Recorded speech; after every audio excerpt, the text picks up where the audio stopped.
یو تور لګي په تاسو باندې چې تاسو د آزاد پښتونستان خبره کوي حکومت وایي خبره اوس د آزاد پښتونستان نه مخکې ولاړه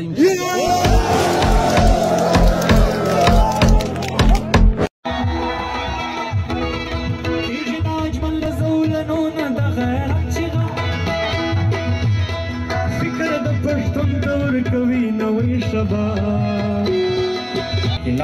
انقلاب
انشاءالله بریا ده مظلوم